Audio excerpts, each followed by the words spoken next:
예전에 최고점을 찍었던 가격까지 주변 입지가 사실 굉장히 좋거든요. 학원의 밀집도가 높고요. 아이들 키우기에는 1억 미만으로 투자할 수 있는 여러 가지 조건을, 아파트를 많이 찾을 수 있기는 한데, 본인이 생애 최초가 아닌 거예요.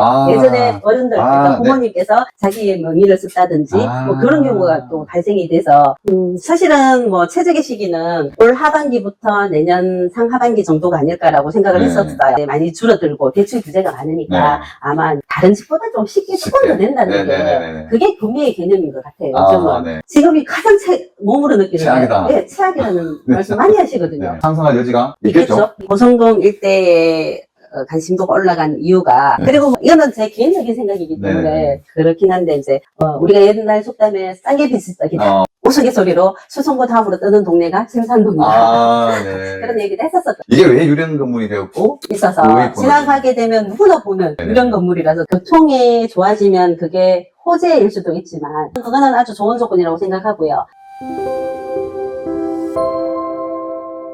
안녕하세요, 부티입니다. 이번 영상에서는 북구에서 활동하고 계시는 조영식 소장님을 모시고 북구에 대한 전체적인 이야기를 한번 낱낱이 들어보도록 하겠습니다. 안녕하세요, 소장님. 네, 안녕하세요. 사실은 뭐 최적의 시기는 올 하반기부터 내년 상하반기 정도가 아닐까라고 생각을 했었어요.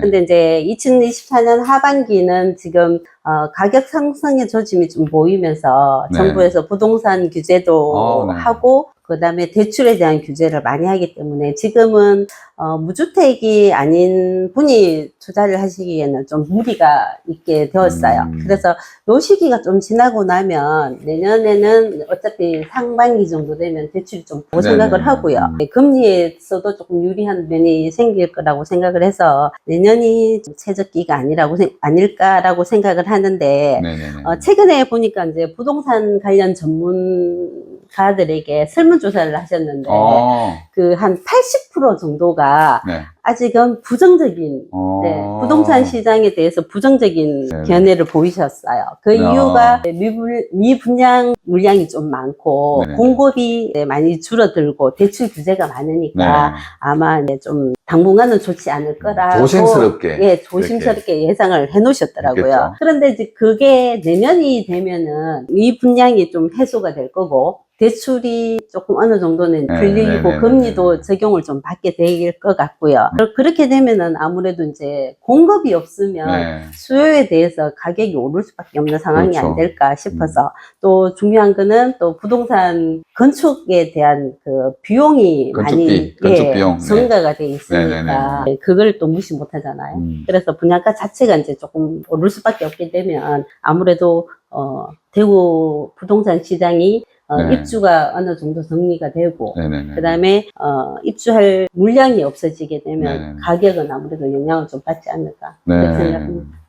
소장님이 현장에 부동산업을 하고 계시면서 아까도 아직까지는 최고점 찍었을 때보다 가격이 아직 그만큼 올라가지 못하고 있다. 근데 현장에서 물론 전문가들이 여러 가지 그 얘기를 가지고 조심스럽게 내년 정도의 투자 시점을 얘기했을 수도 있는데, 현장에서 보는 소장님 생각도 저도 마찬가지입니다. 내년 상반기가 정도 되면 동네 주변에 이제 입주 물량이 거의 끝날 거고, 그 다음에 그동안 사실 분양권이 뭐 마이너스 프리미엄으로 거래가 좀 됐었잖아요. 그런 입주들이 사실 정리가 어느 정도 되었어요. 그리고 나서 새롭게 신축할 수 있는 곳이 사실 침산동, 칠송동은 많지 않아요. 왜냐하면 아파트가 워낙 많은 단지고 단독주택지가 적어요.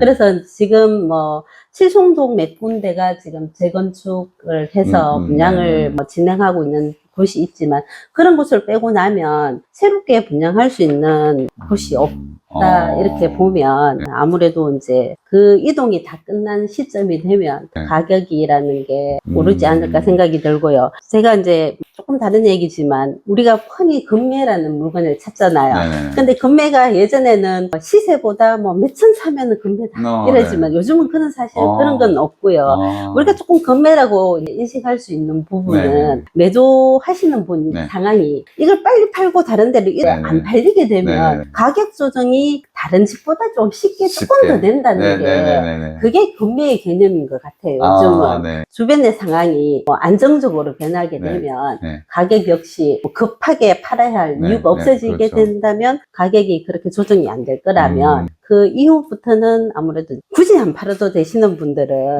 가격 조정이 힘들 거죠. 그렇죠. 그리고 급하지 않으니까 크게 떨어져서 가격을 안 놓게 될 거니까 그렇게 되면 좀 가격은 안정권에 들어가야 되고 그 다음부터는 뭐 약간의 상승의 이유를 여러 가지 정리를 해보자면 일단 주비에 이제 마이너스 프리미엄이 있던 것들과 기존의 구축들과 기존의 이제 미분양분이 있던 것들이 조금씩 소진이 되어 가면서 또 이 동네에는 특히 또 공급이 더 앞으로 공급이 없고 그러면은 내년부터는 서서히 상승할 여지가 분명히 있어 보인다. 그렇게 이해하면 되겠습니까? 네. 없다, 물량이 없다라기보다는 뭐 다른 곳보다 적기 때문에 그런 영향을 받을 수 있지 않을까 생각합니다. 실거주나 투자를 하려고 하면 사실 공부를 미리 많이 좀 하셔야 될 것 같은 게 투자하는 단지를 축소해서 좀 미리 공부해 주셔서 축소해서 요 정도면 내가 실거주를 하겠다. 어떤 뭐 데드라인을 좀 잡아서 오시는 게 맞을 것 같고요. 그 다음에 제일 중요한 거는 아무래도 자본 계획을 잘 잡으셔야 될 것 같아요. 그렇죠. 예를 들어서 뭐 이런 경우는 아니지만 손님 중에 제가 생애 최초 주택을 구입할 수 있는 조건이고 생애 최초. 네, 주택을 한 번도 안 가졌으니까 대출 금액도 많을 것이다. 그래서 작은 자본으로 내가 대출을 하면 집을 충분히 살 수 있다고 생각을 하고 오셔서 뭐 계약을 진행 딱 하다 보면 본인이 생애 최초가 아닌 거예요.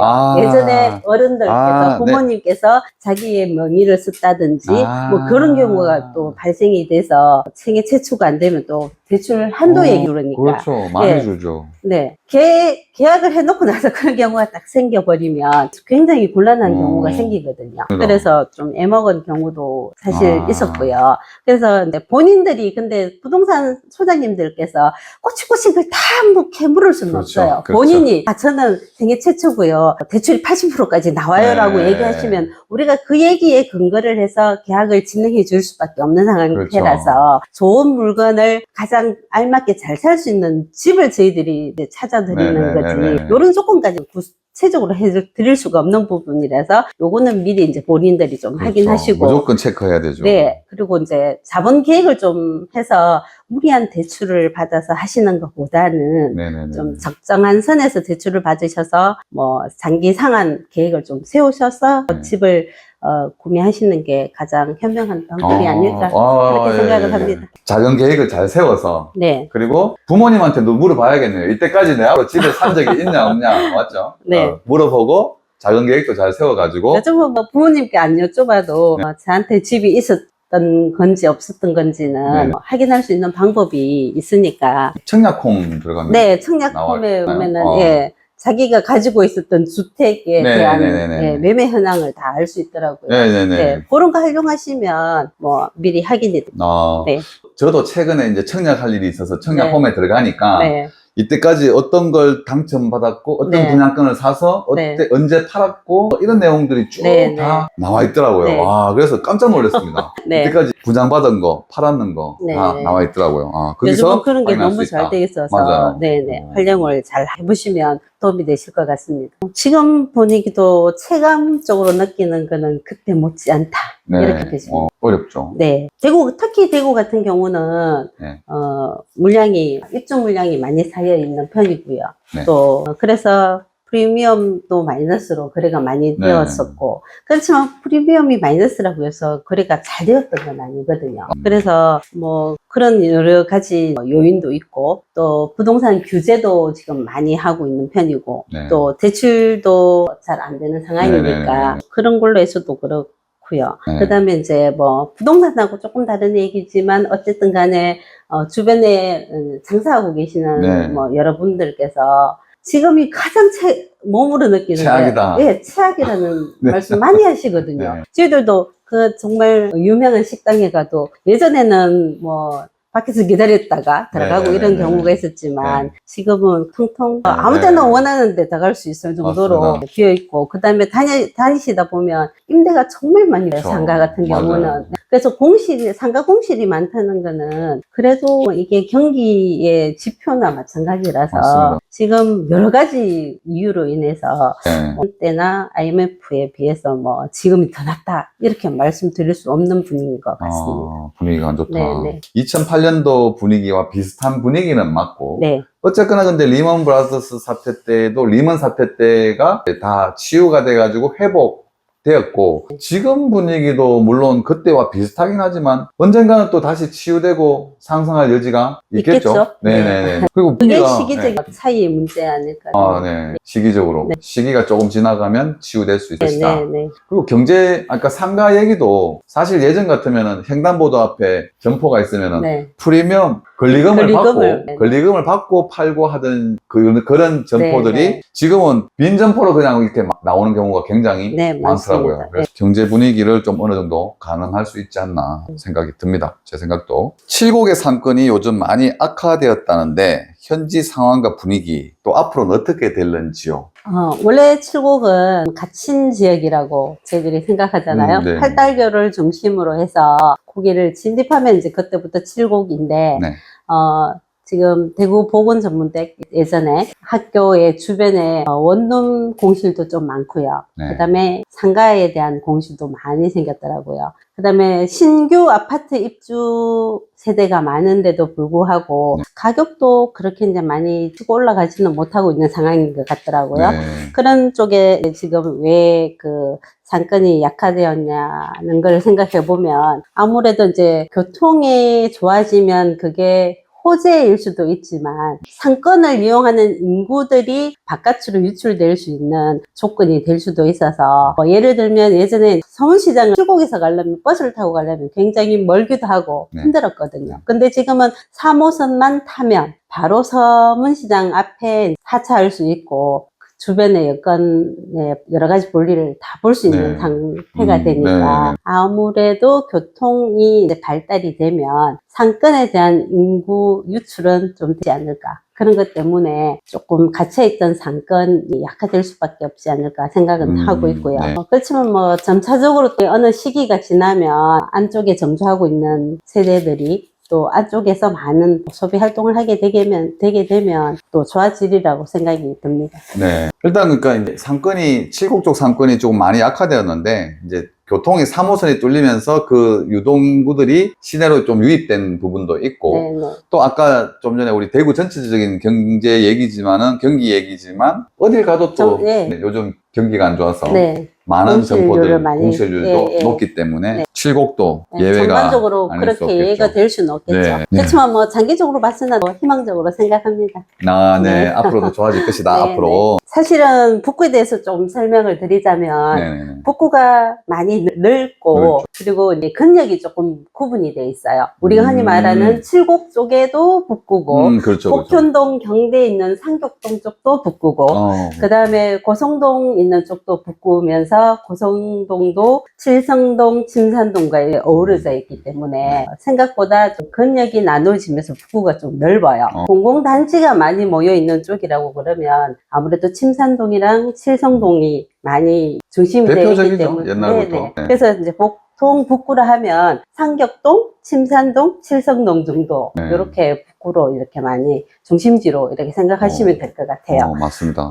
그런데 이제 그쪽으로 부자들이 많이 몰려 있는 단지는 제 생각에는 코롱하늘채 1, 2차 단지나 코롱하늘채 1차, 2차. 침산 푸르지오 1차 정도. 푸르지오 옛날부터 유명하죠. 그리고 예전에 명성 웨딩이라는 예식장이 있었던 자리가 명성 푸르지오로 이제 변경이 되면서 그쪽이 아무래도 이제 중대형 아파트가 들어가다 보니까 그쪽에 부자들이 좀 살고 계시고요. 그분들의 기반이 부근에 예전에는 우리가 3공단이라고 얘기했고요. 공단이 있죠. 지금은 대구 산업단지라고 그러거든요. 거기서 이제 부를 축적하신 분들이 가까운 거주지로 해서 많이 거주하고 계시는 것 같아요. 일단 그러면 대표적인 단지가 푸르지오 1차 정도. 그 다음에 코롱하늘채 1단지, 2단지. 명성 푸르지오 정도면 아무래도 조금 연식도 되지. 이 동네에서는 베스트하다. 관심도가 올라간 단지는 아무래도 제 생각은 이제 고성동 일대가 아닐까 생각이 드는데요.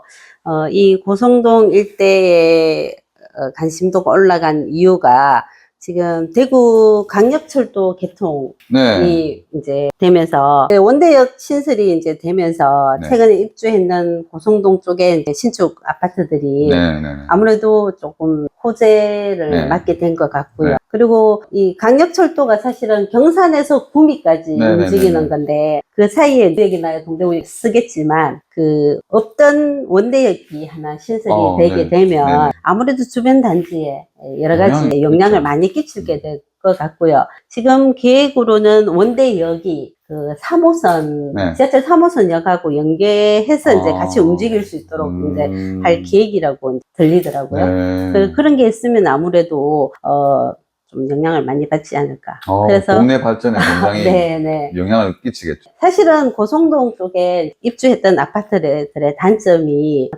장점도 많이 가지고 있지만 도드라진 단점이 철도가 지나가면서 그 철도 소음에 대해서 네네네. 무시를 못하니까 그렇죠. 그것 때문에 이제 좀 꺼려 하시는 분들이 네. 많으셨거든요. 네네네. 그래서 그것 때문에 이제 걱정을 하셨지만 뭐 그거에 대한 또 해결책을 또 나름 추진하고 있고요. 네. 그리고 이제 원대역이라는 게 하나 생기게 되면 주변에 상권이나 뭐 새로운 인프라가 생기게 될 거니까 그렇죠. 아무래도 이제 아파트에 좋은 영향을 줄 것 같습니다. 네. 그리고 뭐 이거는 제 개인적인 생각이기 때문에 네. 그렇긴 한데 이제 우리가 옛날 속담에 싼 게 비지떡이다 이런 말을 많이 하잖아요. 네네네. 그래서 부동산도 역시 뭐 싼 게 비지떡이다 이런 의미로 저는 받아들여요. 네, 맞습니다. 그래서 이왕이면 뭐 조금 더 비싸게 주고 사거나 이렇게 네. 하면 다음에 팔 때도 가격 네. 오름이나 이런 거 떨어짐이 좀 영향을 덜 받게 네네. 될 거고, 그리고 중요한 거는 부동산은 타이밍이라고 생각을 하기 때문에 내가 팔고 싶을 때 잘 팔 수 있는 집이 네. 그래도 적정한 가격에 좋은 청, 좋은 동 네. 이런 조건이기 때문에 그래서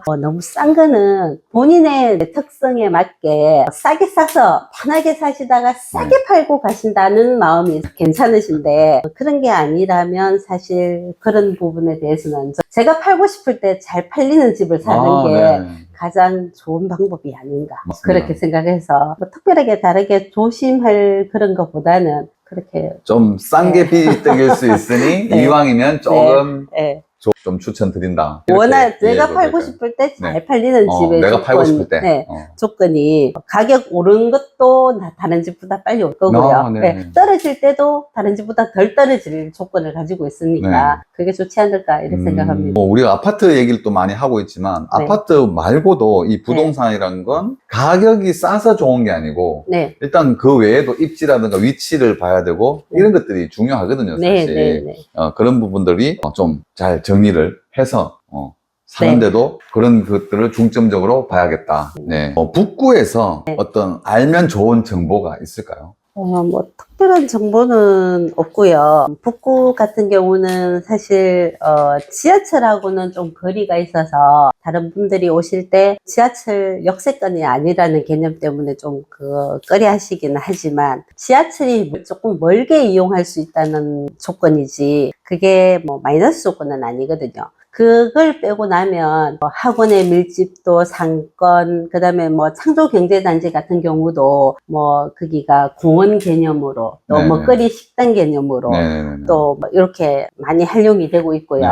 그 다음에 북구 같은 경우는 DGB 파크라고 그래서 옛날에 시민운동장이 새로 복합 스포츠 센터로 이제 변경이 돼서 거기에 사회인 야구, 축구, 그 다음에 뭐 빙상장이 있어서 그런 여러 가지, 그 다음에 이제 생활체육을 많이 활용할 수 있는 그런 걸 많이 하고 있고요. 그리고 뭐 칠성시장도 가깝고 오페라 하우스가 있어서 대구에서 행사하는 국제 오페라대 이런 거 행사도 이제 많이 하거든요. 그 다음에 이제 실내 체육관도 있고 이래서 여러 가지 면으로 이제 활용할 수 있는 부분이 굉장히 많고 살기 좋은 동네이긴 해요. 그래서 뭐 우스갯소리로 수성구 다음으로 뜨는 동네가 심산동이다. 그런 얘기도 했었었고요. 편파적인 얘기가 아닌가요? 그렇죠. 편파적인 얘기긴 한데 뭐 제가 지어낸 얘기는 아니고요. 얘기 듣기는 바깥에서 이제 오시는 분이 여러 조건들을 봤을 때 수성구 못지 않다.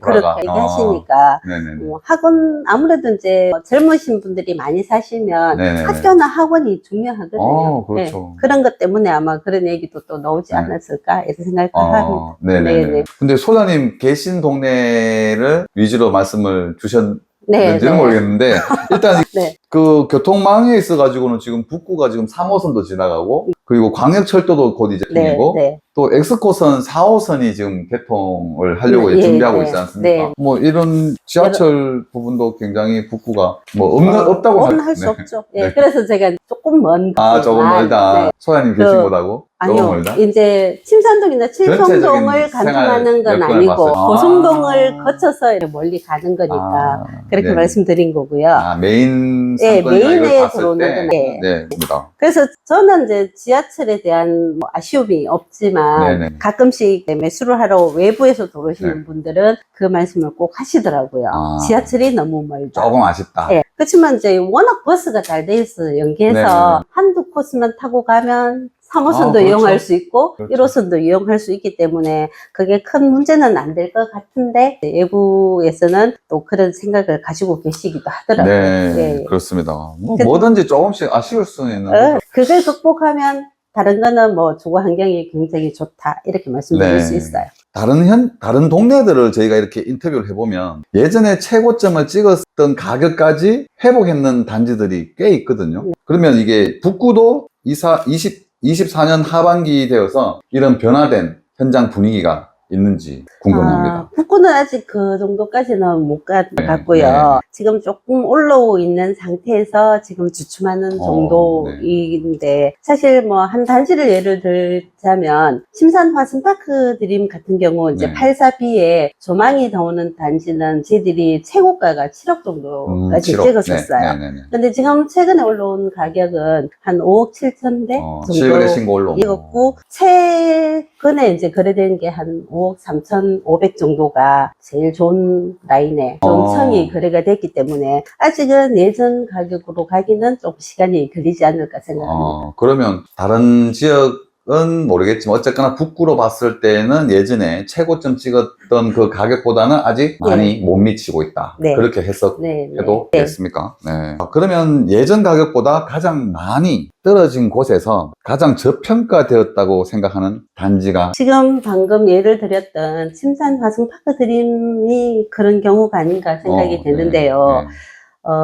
저평가되었다고 생각하는 이유가 이게 이제 만 7년 되는 신축 아파트인데 주변 입지가 사실 굉장히 좋거든요. 하근의 밀집도가 높고요. 그다음 주변의 상권 또한 좋은데 이마트나 영화관, 수영장 침산, 창조 경제단지등, 그런 것들이 도보 생활권으로 다 이루어질 수 있는 그 권역 안에 있는데도 불구하고, 일단, 바깥에서 보면은 좀 침산동의 끝쯤으로 생각하실 수도 있는 그런 조건이라서 가격이 좀 덜 이동이 되는 것 같고요. 그 다음에 세대수가 좀 많다 보니 지금 이제 최근에 신축으로 입주한다고 움직이는 세대들이 좀 많았어요.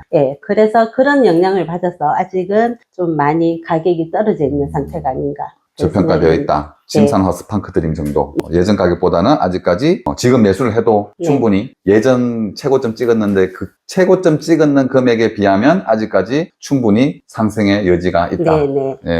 아이들 키우기에는 침산 화성파크 드림, 계속 제가 침산동만 파크만 얘기하고 있는데 실질적으로 침산 화성파크 드림 같은 경우는 아이들 키우기가 좋아요. 그 지상에 주차가 안 되고 차 이동이 없으면서 그 부근에 제가 방금 말씀드렸던 것처럼 도보 생활권으로 학원가가 밀집돼 있고 그다음 부근에 또 어린이 아동병원이 여러 가지 상권이나 이런 것들이 많이 활용할 수 있는 부분이 있어서 아무래도 실거주로는 가장 가격 대비 괜찮지 않을까 생각하고 주변에 이제 그거 말고도 구축들이 좀 많이 이렇게 연결이 되어 있기 때문에 금액에 따라서 그쪽 동네 정도면 무난하게 괜찮을 것 같습니다. 실거주로 좋다.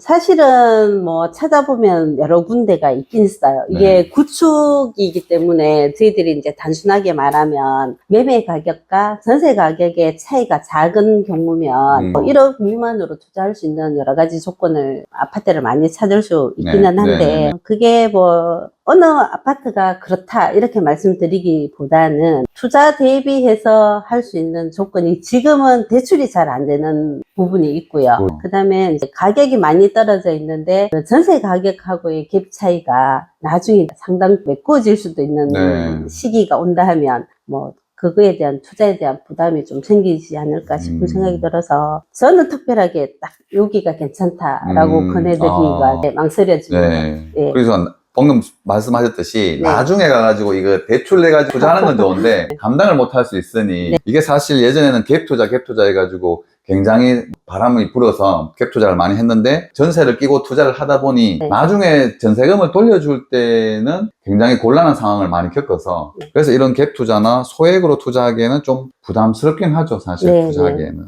그런 그래서 걱정을 저도 또. 손님들한테 뭐 네. 외부 투자자들이 와서 투자할 곳이 없냐고 여쭤보면 네. 저는 적극적으로 권하는 편은 아니에요. 네, 네. 그렇죠. 네. 네, 맞습니다.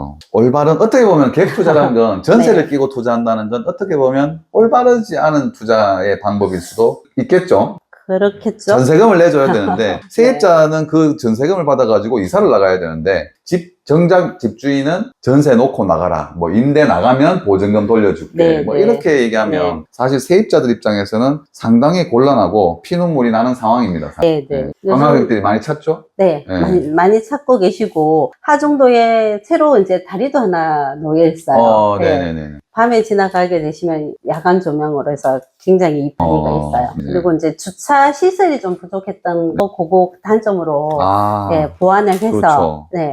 많이 해서 하중도에 많은 분들이 다녀가시고 계세요. 그리고 이제 하중도로 가는데 예전에는 그 하중도 가기가 조금 침산동이나 노원동 쪽에서 가기가 힘들었었는데 지금은 도로도 지금 개통 예정이 있고요.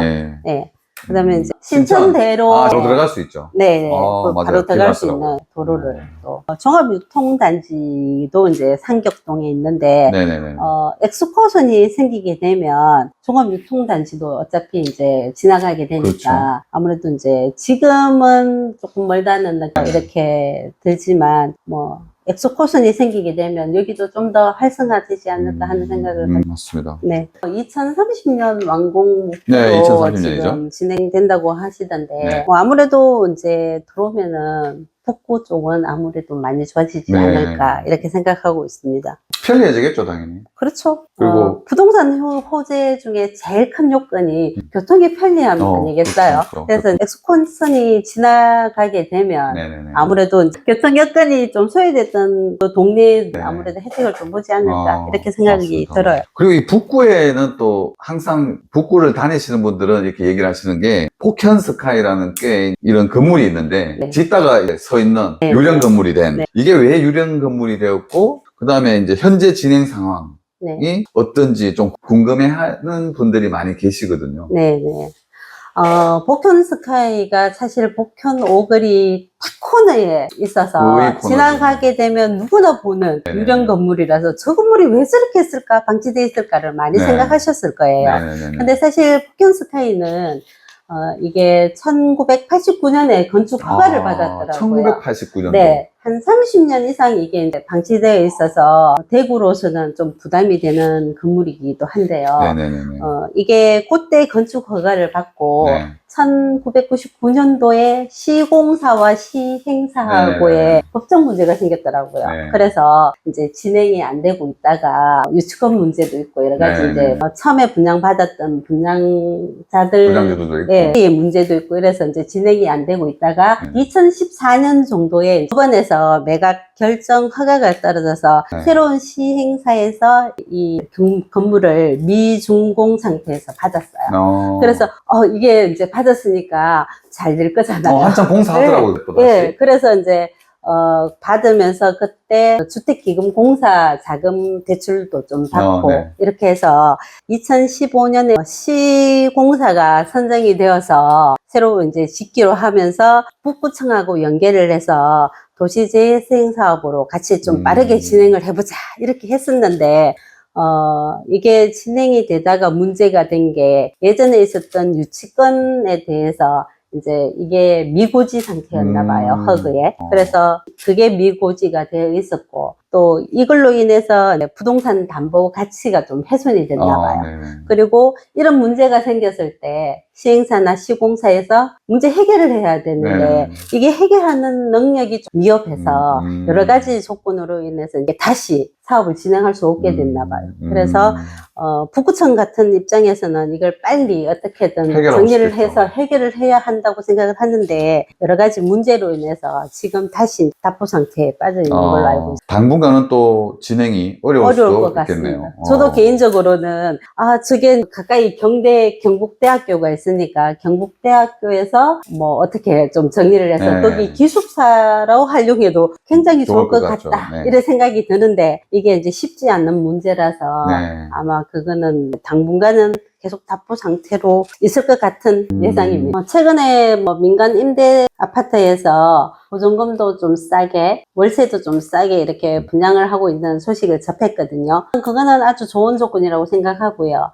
그 다음에 사수동이 사실은 갇혀있는 동네라서 어느 정도 아기들을 키우고 난 다음에는 바깥으로 나오고 싶어 하시는 경우도 많지만 조금 경제적으로 아직 모아야 되시는 준비 단계에 있으신 분들은 종잣돈을 모아야 되는 종잣돈의 필요성이 있으신 분들은 젊었을 때는 조금 불편하시더라도 들어가서 사셔도 괜찮다는 생각이 들고 거기 초등학교나 중학교까지는 아이들 키우기에는 나쁘지 않더라고요. 제가 보니까 공기도 나름 뭐 나쁘진 않고요. 환경 자체도 밖으로 나오는 통에 대해서는 좀 부담이 있지만 다른 조건은 뭐 살기는 괜찮은 것 같아서 일단은 좀 계셔도 좋은 조건이 아닐까 이런 생각을 북구 하면 또 떠오르는 어떤 맛집 이런 것들이 있는지 소개 좀 부탁드립니다. 북구에 의외로 노포들이 많은데요.